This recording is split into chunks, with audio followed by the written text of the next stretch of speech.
దేవునికి స్తోత్రము. అనుదిన దేవుని వాక్య ధ్యానమునకై ఈరోజు 2025 సంవత్సరము ఆగస్టు నెల 18వ తారీఖు. ఈరోజు ధ్యాన వాక్యము పరిశుద్ధ గ్రంథము నుండి ఇర్మియా గ్రంథము 31వ అధ్యాయము 34వ వచనాన్ని మనం ధ్యానించుకుందాము. ప్రియ దేవుని బిడ్డలారా, నేటి ధ్యాన వాక్యము పరిశుద్ధ గ్రంథము నుండి చదువుకుందాము. నేను వారి దోషములను క్షమించి వారి పాపములను ఇక ఎన్నడూను జ్ఞాపకము చేసుకొనను గనుక అల్పులేమి ఘనులేమి అందరూ నన్నెరుగుదురు. ఇదే యెహోవా వాక్కు. ప్రియ దేవుని బిడ్డలారా, నేటి ధ్యాన వాక్యము దేవుడు మనుషుల పాపాలను క్షమిస్తాడన్న ఆయన వాక్కును మనం ధ్యానించుకుంటున్నాము. క్రీస్తు ప్రభువు నామమున మీ అందరికీ శుభములు దీవెనలు కలుగునుగాక. క్రీస్తు ప్రభువు శిలువ బలియాగం వలన మనకు రక్షణ మార్గం ఏర్పడింది. ఆ శిలువ మీద చిందించిన ప్రభువారి అమూల్య రక్తం వలన యేసుక్రీస్తులో ఉన్న విశ్వాసిని దేవుడిప్పుడు అంగీకరిస్తున్నాడు. అంతేకాదు ప్రియ దేవుని బిడ్డలారా, మన పాపాల గురించిన జ్ఞాపకము దేవుని మనస్సులో ఏమాత్రమూ లేదు. ఇప్పుడు మనలను శిక్షించకుండా ఉండేటట్లు, మన మీద రవ్వంత కూడా ప్రేమ తగ్గకుండా ఉండేటట్లు ఆ ప్రేమగల దేవుడు మన పాపాలను పూర్తిగా మరిచిపోతానని వాగ్దానం చేశాడు. హల్లెలూయా, దేవుని స్తోత్రం. దీర్ఘశాంతమూర్తి మన ప్రియమైన దేవుడు, మన ప్రేమగల దేవుడు, దేవుడిచ్చిన ఈ గొప్ప క్షమాపణ మూలంగా మనలో కలిగిన ఆసక్తిని బట్టి మనం మరలా అవిధేయత చేత దేవుడిని దుఃఖపరచకూడదు. ప్రభువారు అంటున్నారు కదా, వారి దోషములను క్షమించాను, వారి పాపములకి ఎన్నడూ నేను జ్ఞాపకము చేసుకొనను. దోషాలను క్షమించాక మనము జీవముతో ఉన్నప్పుడు మరలా ఆ దోషాలను మనం చేయకూడదు. ఒకసారి చేసినటువంటి పాపాన్ని దేవుడు ప్రభువారి యొక్క అమూల్యమైన రక్తాన్ని శిలువపై చిందించి మనకు విమోచన కలుగు చేశాడు. దేవునికి స్తోత్రం. ఎందుకంటే మనం మరలా అలాంటి పాపములోకి మనం దిగకూడదు, వెనక్కి చూడకూడదు, ముందుకు సాగిపోవటమే. మన పాపములను క్షమించి మనకు ఏర్పాటు చేసిన రక్షణ మార్గములోకి ప్రవేశించటానికే మనము విశ్వాసము కలిగి క్రియలు కలిగి ఉండాలి. విశ్వాసము ఒక్కటే ఉంటే సరిపోదు, దానికి కాంబినేషన్ ఏమిటంటే క్రియారూపములో మానవుడు ప్రవర్తించాలి. క్రియలు లేకపోతే వ్యర్థమే. నీవు క్రియలు లేకుండా ఉన్నావంటే నీవు వ్యర్థుడివి. నువ్వు ఎన్ని ఒక 100 చర్చలకు వెళ్ళినా, 100 మాటలు విన్నా, ఎన్నిసార్లు చేసినా నీకు క్రియారూపంలో ఉండాలని దేవుడికి హెచ్చరిస్తున్నాడు. దేవుని యొక్క హెచ్చరికను మానవుడు ఏం చేస్తున్నాడంటే తాత్కాలిక ఉక్రోషము, క్రోధము, కోపము, ద్వేషము, మత్సరము, అసూయ, కలహములతో ఆ యొక్క నిబంధనను, ఆ వాక్కును, దేవుని వాక్కును విస్మరిస్తున్నారు.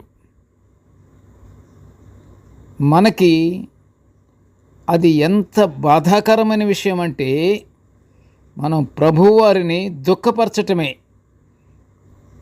మనం అనుకుంటాము మనం చేస్తున్నటువంటి దేవుని యొక్క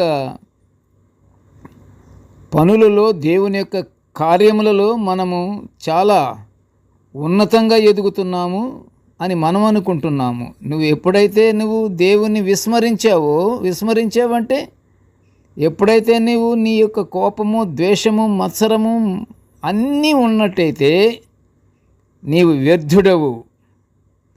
మనము విశ్వాసము కలిగి క్రియలు కలిగి ఉండాలి. క్రియలు లేనిదే విశ్వాసం పనికిరాదు.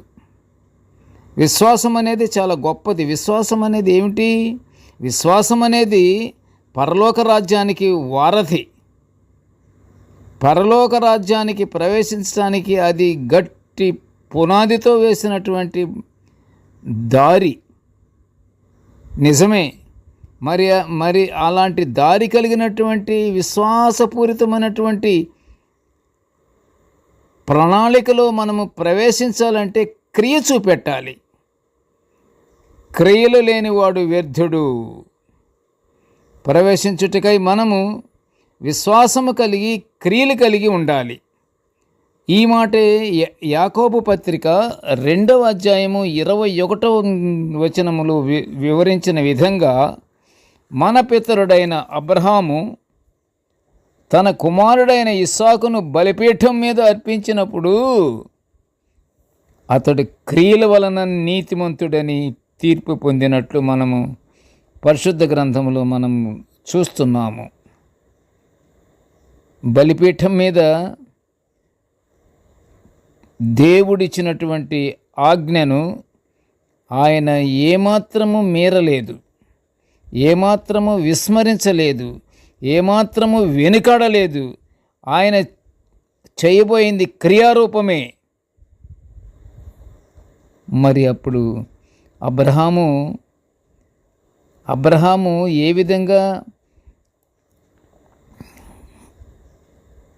విధంగా ఆయన చేశాడు అంటే, ఆయన ఏది చూడలా, దేవుని నమ్ముకున్నాడు. దేవుని నమ్మిన బిడ్డలు విశ్వాసపూరితమైనటువంటి క్రియలలో ఉంటారు. క్రియ అనేది ఇది. అబ్రహామును కోరగా ఇస్సాకుని బలివ్వటానికి సిద్ధపడిపోయాడు. హల్లెలూయా, దేవుని స్తోత్రం. దేవుడు కోరుకునేది మానవులలో ప్రేమ, ఓర్పు, సహనము. ప్రియ దేవుని బిడ్డలారా, ఈ మూడిట్లో 3 ఉన్నాయా? ఇందులో ఒకటి ఉన్నదా? అసలు ఏమీ ఉండవు. ఎందుకంటే అవి లేకపోతే అవే విశ్వాసంలో ఉన్నటువంటి క్రియారూపంగా దేవునికి అగపడేది. అదే క్రియారూపం. ప్రేమ కలిగి ఉండాలి, ఓర్పు కలిగి ఉండాలి, సహనము కలిగి ఉండాలి. ప్రియ దేవుని బిడ్డలారా, దేవుడు ఏర్పాటు చేసిన రక్షణ మార్గములోకి ప్రవేశించుటకై ఆ ప్రేమ, ఓర్పు, సహనము కలిగి ఉండాలి. కలిగి ఉన్నామా లేదా ప్రశ్నించుకోవాలి. ప్రియ దేవుని బిడ్డలారా, నిత్యము మనము అన్ని రకాలైనటువంటి జీవితములు అన్నీ అనుభవిస్తున్నాము. కానీ దేవునికి కావలసింది ఈ క్రియతో కూడినటువంటి ప్రేమ, ఓర్పు, సహనము. ఇవి ఉన్నాయా లేదా? ఇవి ఉండేటట్లుగా దేవుని అడగాలి. మనంతట మనం ఉండాలనుకుంటే అవి ఉండవు. మనంతట మనము కోరుకునేవి అవి మనకు జరగాలంటే ప్రభువారి ఆజ్ఞ ఇవ్వాలి. ప్రభువారి ఆజ్ఞ ఎప్పుడు ఇస్తాడు? నీవు సంసిద్ధుడివై ప్రేమ అనేది నీలో ఖచ్చితంగా ఉంటే ఇక దురుద్దేశాలు ఏమీ ఉండవు.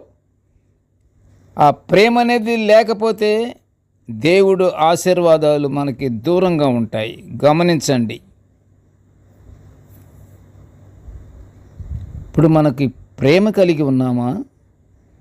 ఓర్పు కలిగి ఉన్నామా?